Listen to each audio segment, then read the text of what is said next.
Basic layers, the concept of a layer. Hi guys, today we are going to talk about layers.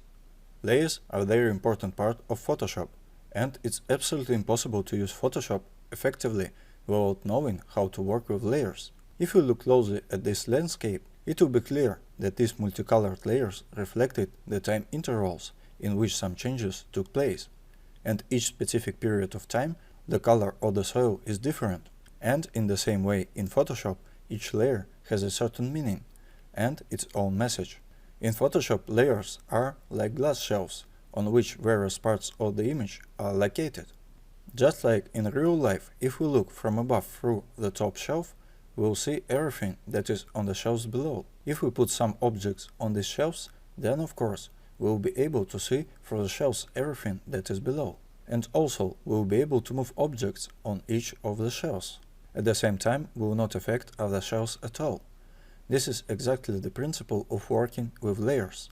It implies that you can work with some part of the image, the one that is on a separate shelf, and the contents of the other shelves will not change in any way. Let's imagine that we have 3 glass shelves, and now we will put separate parts of the image on them in order to understand how layers work. So we have the first glass shelf. Now we are going to make a layout of a simple Valentine. To begin with, we will put a postcard with inscription on our first glass shelf. After that, we will place the glass above the heart and drag the bow. Now I have demonstrated how to place objects on layers in Photoshop. Each object is located on a separate shelf, but at the same time, we see all the objects. Unless we want to make some layer invisible, we'll talk about this later. Well, let's see what our Valentine looks like if we remove the shelves. And now let's see how the same Valentine will look on layers in Photoshop. We open Photoshop, and first of all we have to display the layers panel. I click on this icon to open the layers panel, and just in case I remind you that if you don't have this panel, then you click on the window and select layers. When there is a check mark here, it means that this panel is open. The panel is called layers. And of course, it is better to remember that you can simply press the F7 key to open this panel. So we have our Valentine card, and let's take a look. We have 4 layers under different numbers in the layers panel. Layers are like those shelves on which we placed various parts of our image. We can move from one shelf to another by clicking on the bar with the name of the layer, and then it is highlighted and the selected layer becomes active. We are now trying to do something on a certain shelf.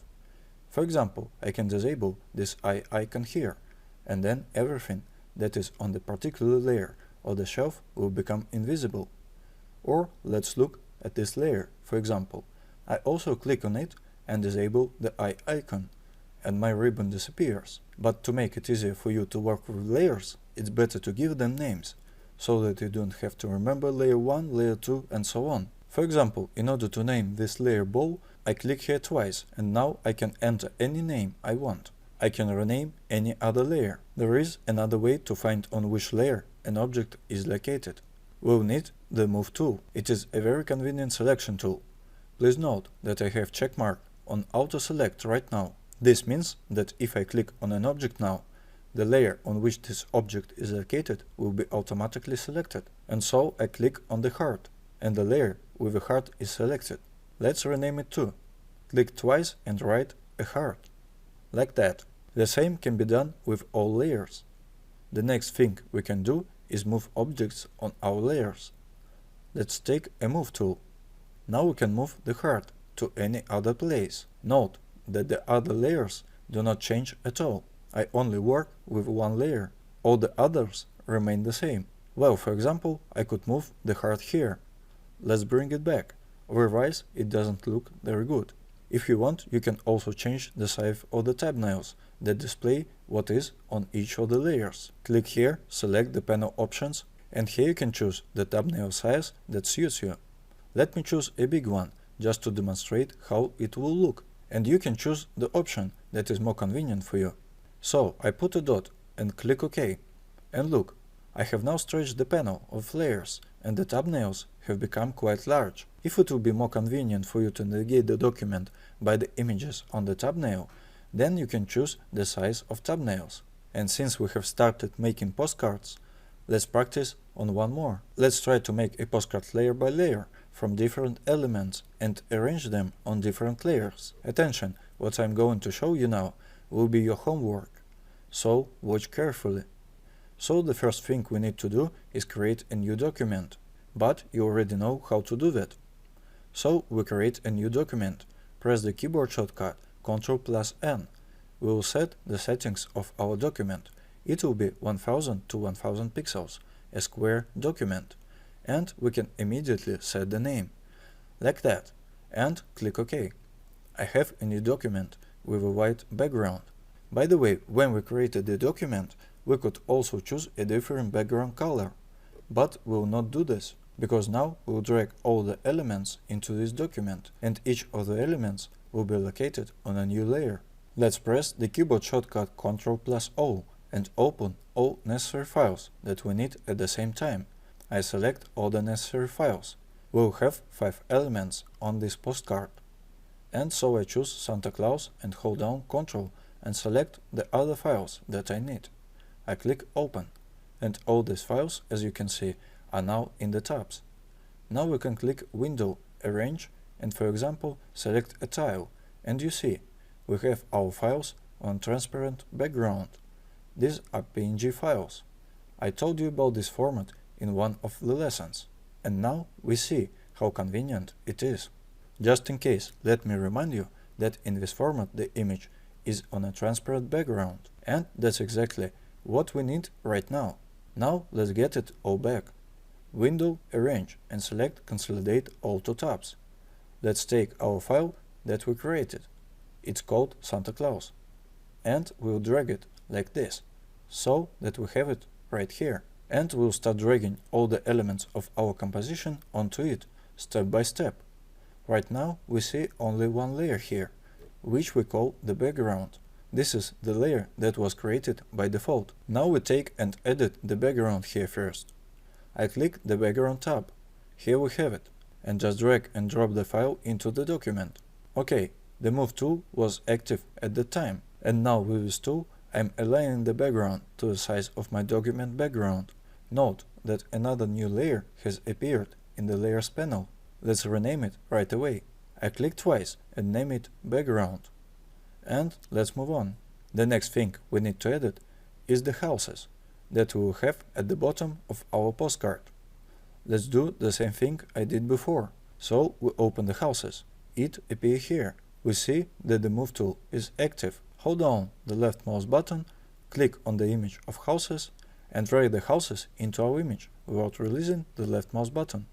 Click OK and edit houses. We place them where we need. Just like that. Another layer. Let's call it Houses. Next, we need to edit snow. Let's do it in a slightly different way. I'm going to put this tab back in place now. Like that. And I will open the tab with snow. Here we have a tab with snow. Here we have a snowflakes on a transparent background, but they are white, so it's hard to see them. But if you zoom in a little, then you can still see that there are snowflakes here. And let's try to copy and paste them. In order to copy something, you first need to select something. We press Ctrl, and as you can see, we have such a dotted line along the edges of our image. This means that we selected it. After you have made sure that it is already selected, press the Ctrl+C to copy image. Copy it, then go to our file. It is called Santa Claus. Open this tab and press Ctrl+V. As you can see, another layer was immediately added. I can take a Move tool and move the snowflakes. We have them right here. And now I notice that the placement of the houses is not very smooth. I can take the Move tool and move them. I remind you that if you have Auto-Select checkmark, then you click on an object. You have the exact layer on which this object is highlighted. So if I click on the snowflakes, then I will have this last layer that I got when I added snow. Let's rename it too and move on. And now we have only Santa Claus and the inscription Merry Christmas. So Santa Claus, the same way. Open and press Ctrl+A. Select it. Ctrl+C with copy. Move to our main file. Press Ctrl+V and edit. Here it is. Rename it, and we have only the inscription left. You can do it any way you like to do it. For example, I can do something else like this. On the contrary, drag the inscription here. I will have it in the foreground now. I take the move tool and drag the inscription here like this. Yes, emptied profile mismatch. The error that now occurs. It just says that the image was created in different color spaces. But for us, it's not important now. Click OK, and we had the inscription Merry Christmas appeared. But we can either close this one or return it to its place. And now, in the created file, you can once again make sure that you can disable and enable the visibility of some layers. Sometimes it helps to work more effectively with some elements. That's also how we can change the order of the layers. Let's see, for example, I'm going to take Santa Claus and move him down a little. And look, Santa Claus is in front of my houses, and the houses are in the background. If we look at the sequence of layers, there we see that the higher the layer, the closer it is to us. We see in the foreground those layers that are higher in the panel of layers. But if we swap them, then everything will change. Here, I now take the layer with Santa Claus, click the left mouse button and drag it down below the house layer. See what happened? It dropped to a lower shelf. This layer began to be lower, and therefore our houses came to the foreground. In the same way, we can bring everything back. Like that. This way, we can change the sequence of layers and set the position we need. Of course, this is not all that can be done with layers, and we'll learn other features in the following lessons.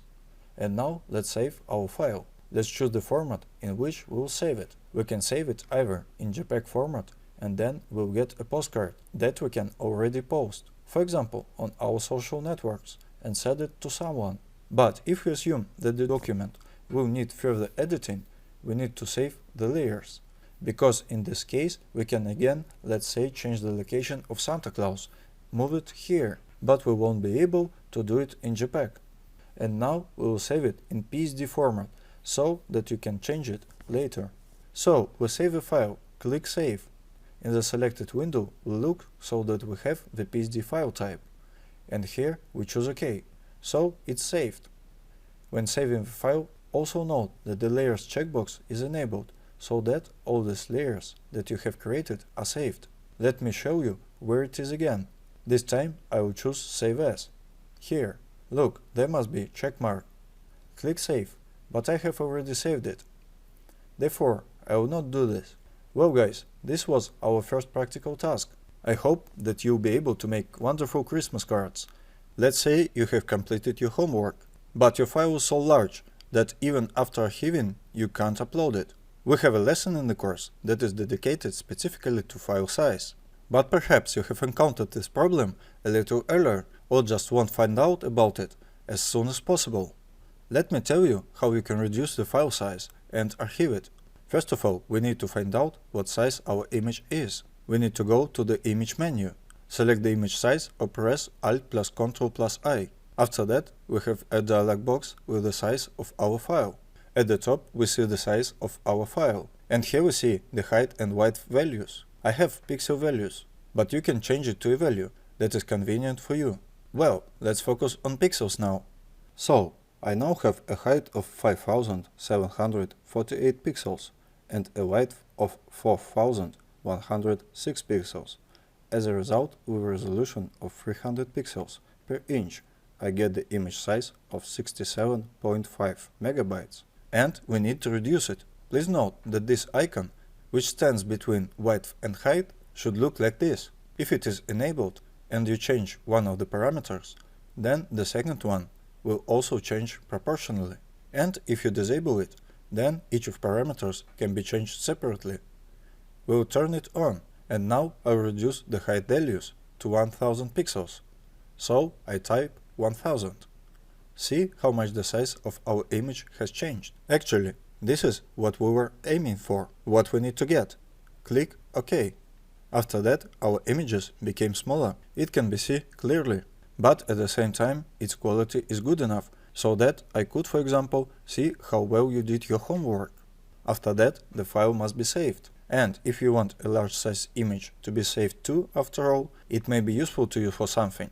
and then we'll save the file with a different name. I go in the File menu, click Save As, and then select the folder to which I will save my image. Let me edit the word small to the file name. After that, I click Save. So we have already reduced one file. Let's reduce the second file that goes in the same homework. We open it. Go to Image, Image Size. Let's see what we have now. The image size is 63 megabytes, and these are the height and width parameters. We reduce the large parameter to 1000 pixels. Look at the size of the image.